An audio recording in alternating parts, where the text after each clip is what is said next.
Assalamualaikum warahmatullahi wabarakatuh. Perkenalkan nama saya Muhammad Rizalmi, NPM 1857051010. Pada kesempatan video kali ini, saya akan menjelaskan ujian tengah praktikum untuk mata kuliah Machine Learning kelas A. Pada UTP kali ini kita akan menggunakan dataset dari penyakit epilepsi. Ini dataset dari sini sudah kita download. Lalu langsung saja kita mengerjakan nomor 1, yaitu penjelasan data dan analisis data. Langsung saja kita buka RStudio. Nah, pertama kita tadi dataset yang sudah kita download yang .csv. Sekarang kita read dulu. Kita read datasetnya di my data read csv. Kita read, berhasil di read. Lalu sekarang kita lihat. Nah, ini ada X1, X2, X3 dan seterusnya. Ini ada datanya. Nah, lalu kita lihat struktur datanya sekarang. Struktur data. Nah, ini struktur datanya dari X1 dan seterusnya. Lalu sekarang kita melihat ringkasannya. Kita ringkasan datanya. Nah, ini ringkasan data untuk GPX-nya dari X1 dan seterusnya. Lalu kita akan membuat data. Kita akan memakai data. Sekarang kita buat var data. Kita buat var data. Lalu as matrix ini kita buat matriks sebagai matriks, lalu dari my data. Nah, yang di sini itu tidak kita ambil, yaitu tidak kita gunakan untuk -1 dan 180 atau pada kolom 1 dan 180. Selain itu kita gunakan saja. Kita buka var data. Lalu kita view sekarang. Yang tidak diambil adalah 1 dan 180. Nah, ini var data yang kita buat var data tadi. Jadi seperti itu. Lalu sekarang kita analisis kolerasi datanya. Menggunakan library ggplubr. Di sini saya sudah menginstal library-nya, jadi tinggal kita panggil saja.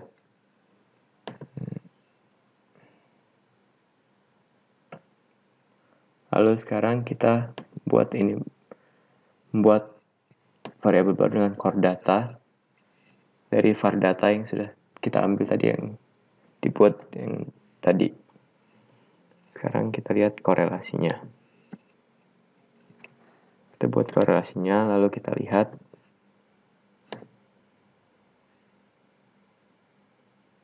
Nah, di sini. Ini korelasinya. Jadi, korelasinya bila mendekati 1, semakin mendekati 1 berarti antar data korelasinya berhubungan. Sebaliknya, semakin menjauhi 1 berarti tidak berkorelasi atau berhubungan antar datanya. Lalu sekarang kita lihat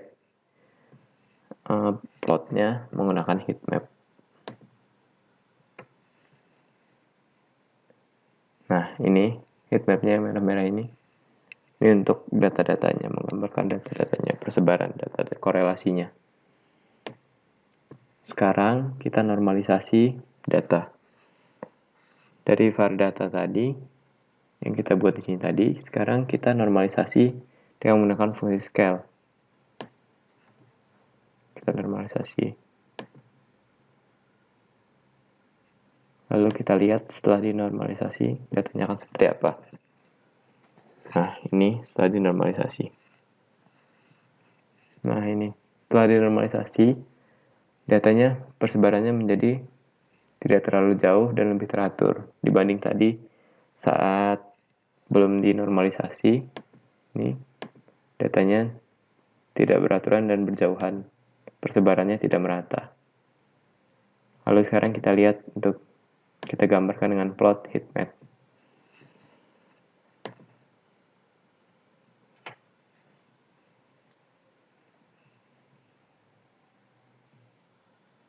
Ya, ini heat map-nya sudah bisa tampilkan. Nah, sekarang kita ke nomor 2. Nomor 2, pertama di sini kita akan menggunakan library basic. Kita langsung panggil saja karena saya sudah menginstalnya.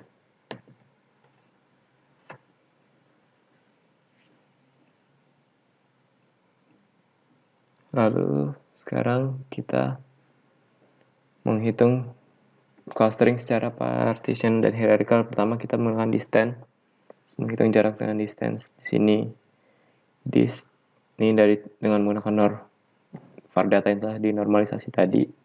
Sekarang kita distance data menggunakan metodenya Manhattan. Kita run, lalu kita buat tabel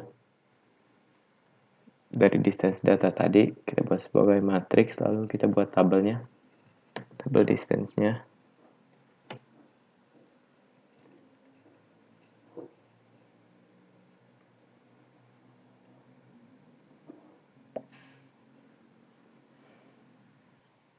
Nah, ini sudah kita buat tabel distance-nya. Sekarang kita partisi clustering k-means.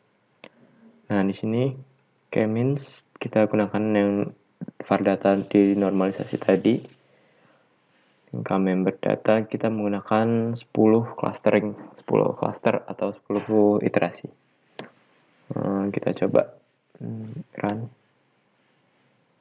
Nah, sekarang kita buat plotnya, kita tampilkan clusternya.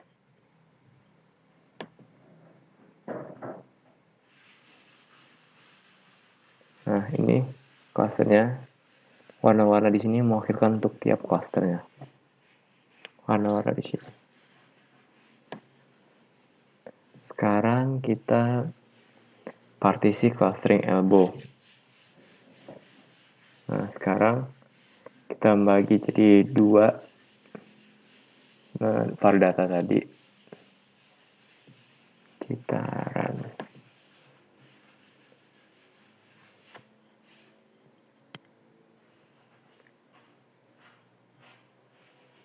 Nah, sudah. Sekarang kita plot. Sekarang kita plot. Kita lihat plotnya. Nah, ini plot datanya. Karena ini kita menggunakan 1 sampai 5. Sekarang kita hierarki clustering menggunakan hoods dari data distance data tadi. Sekarang kita menggunakan metode average. Kita jalankan.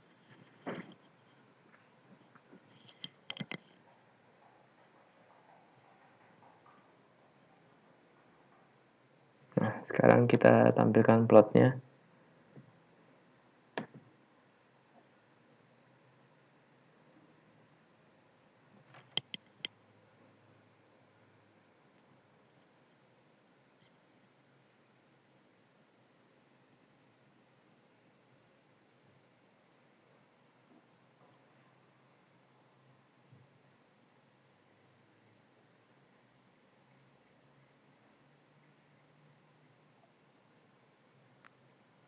Lalu sekarang kita membuat plot K3 dari normalisasi data tadi. Nah, ini dendrogramnya. Sekarang kita ambil 5 sampel.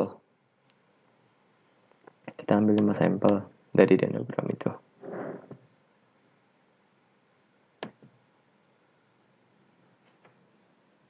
Sekarang kita tabelnya kita buat, kita lihat. Nah, ini tabel 1 sampai 5. Dari dendrogram ini kita ambil 5. Sekarang kita lihat plotnya.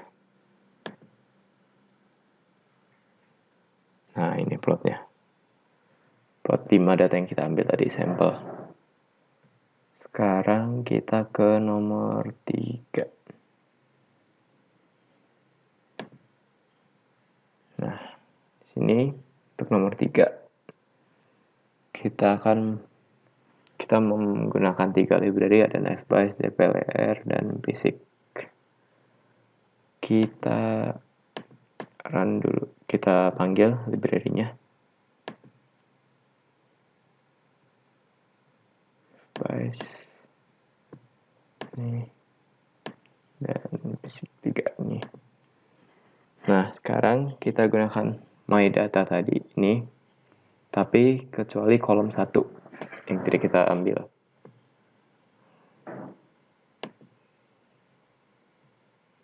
Nah, sekarang tipe data pada kolom Y di sini akan kita ubah menjadi faktor Y yang di sini, yang di tabel ini.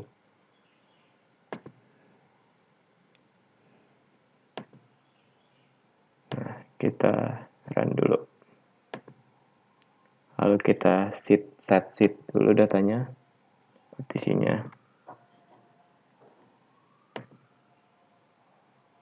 Lalu kita buat sampling dengan kita menggunakan sampling dengan misalkan 80, pisahin datanya dari itu tadi menjadi 80% training dan 20% dataset. Nah, ini kita jalankan.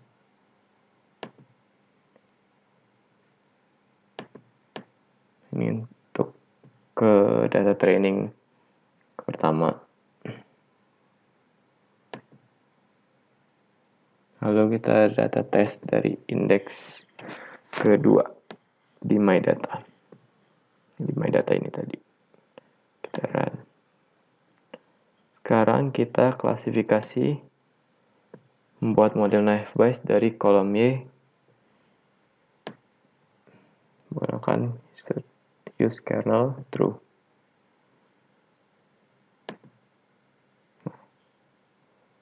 Sekarang kita lihat modelnya. Nah, ini modelnya. Ini modelnya. Seperti ini.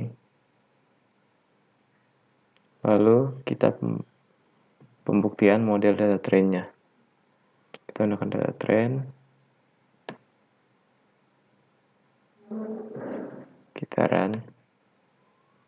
Nah, ini buktiannya, main-nya X14.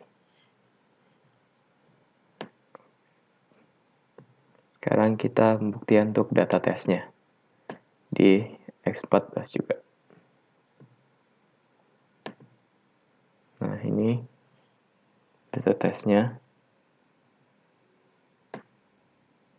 Sekarang kita visualisasi untuk model Naive-Bayes-nya. Kita plot model Naive-Bayes-nya yang sudah kita buat tadi.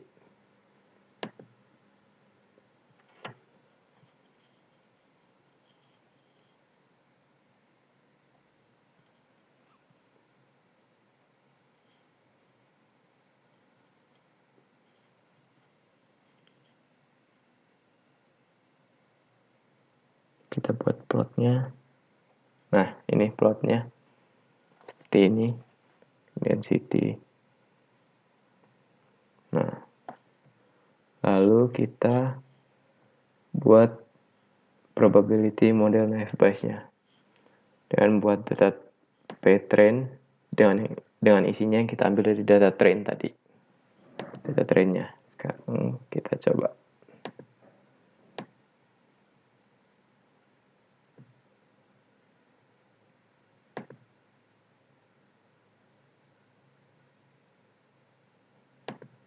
Kita untuk head-nya. Nah, ini data trainnya.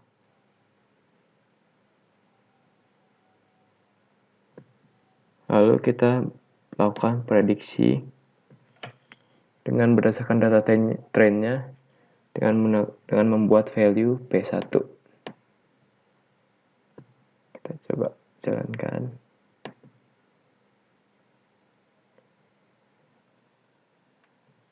Nah, sekarang kita tampilkan tabel untuk tadi yang sudah kita buat di mana value P1. Nah, ini P1-nya tabelnya P5. Sekarang kita rata-rata dari P1-nya. Kita lihat. Ya, ini rata-ratanya. Lalu kita tampilkan sekarang plotnya. Nah, ini plotnya untuk sampai 5 dari P1 tadi. Lalu terakhir kita prediksi dengan data tes. Untuk data tesnya kita buat value P2. Di sini prediksinya. P2 kita run. Nah, sekarang kita lihat tabelnya seperti apa. Nah, ini tabelnya untuk data tes tadi P2. Lalu sekarang kita lihat min-nya. Ini min-nya untuk P2 tadi data tes. Lalu terakhir kita tampilkan plot data tesnya atau P2.